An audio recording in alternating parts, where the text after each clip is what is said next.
سلام دوستان، خسته نباشید. یه دونه آسیزده موضوع شده با مشکل تصویر. بریم برای تحلیل و خب دوستان، بریم برای تحلیل گوشی A130 با مشکل تصویر. قبل از اینکه بریم تو نقشه باید خوب برد رو نگاه کنید، ببینید که اصلا کانکتور LCD مشکل ظاهری داره یا نه. حالا خوشبختانه که این مشکل ظاهری نداشتیم، نیاز به تعویض کانکتور نبود. مشتری که گوشی رو ارسال کرده برای ما، البته همکارمون بود از شهرستان کلیبر، شهرستان همزمان ارسال کرده بودن.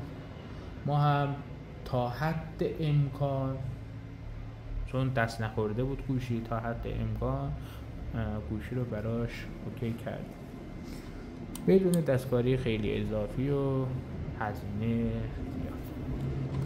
حالا بعد ABRB که انجام میدید، باید اول ولتاژی ها رو چک کنید، پایه های ولتاژی چیزی رو چک کنید، بعد برید تو مسیر. ما که پایه های ولتاژی رو چک کردیم، همه پایه ها اوکی بودن به غیر از یه دونه، اونم پایه 12 بود که با یه دونه مقاومت R613 سری میشد و میرسید CPU.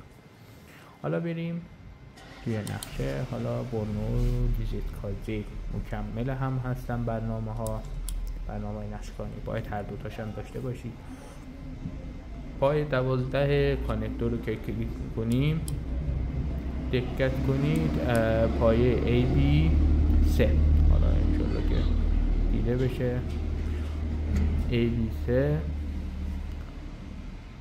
همون پایه مشترک هم که از مقاومت R613 عبور میکنه. R613 که کلن قطع بود، ولتاژ 1.8. حالا میتونید از هر کجای بردی که ولتاژ 1.8 رو داره سیم کشی کنید و مشکلتون رو حل کنید. حالا بهترین مسیری که ما انتخاب کردیم از خود مسیر LCD بود که میتونید اینجا 1.8 R614 هم هست، از اون سیم بکشید.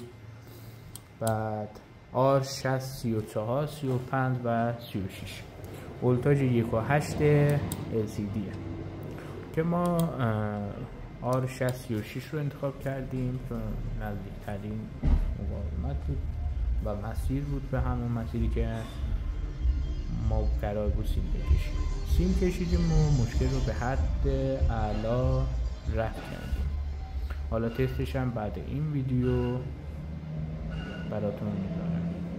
خسته نباشید.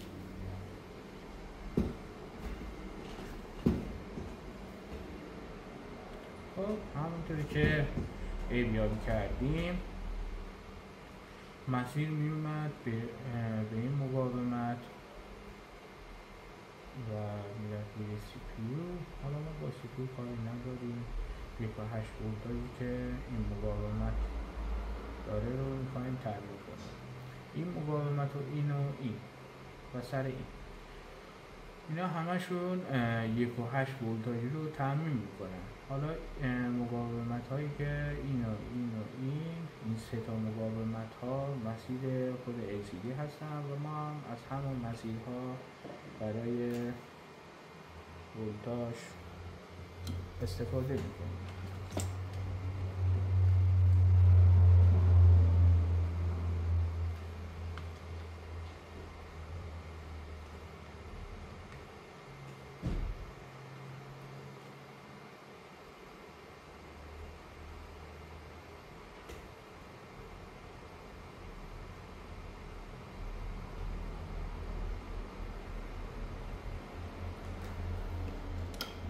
یه دونه سیم خیلی کوچیک و ساده مشکل تصویر دستگاه رو مدارک میکنیم. بریم هیچ گونه کار اضافی. حالا بهترین و سریعترین راه اینه که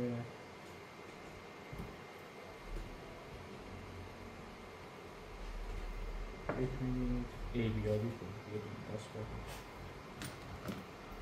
برای تست دستگاه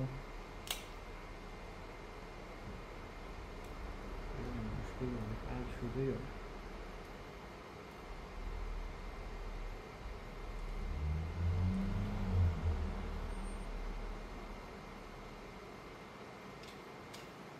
بله، همونجوری که دوستان نگاه میکنید مشکل ما کامل برطرف شد، تصویرمون اومد بالا. حالا بریم برای تست لمسی تاج دستگاه ببینیم مشکل از کجاست.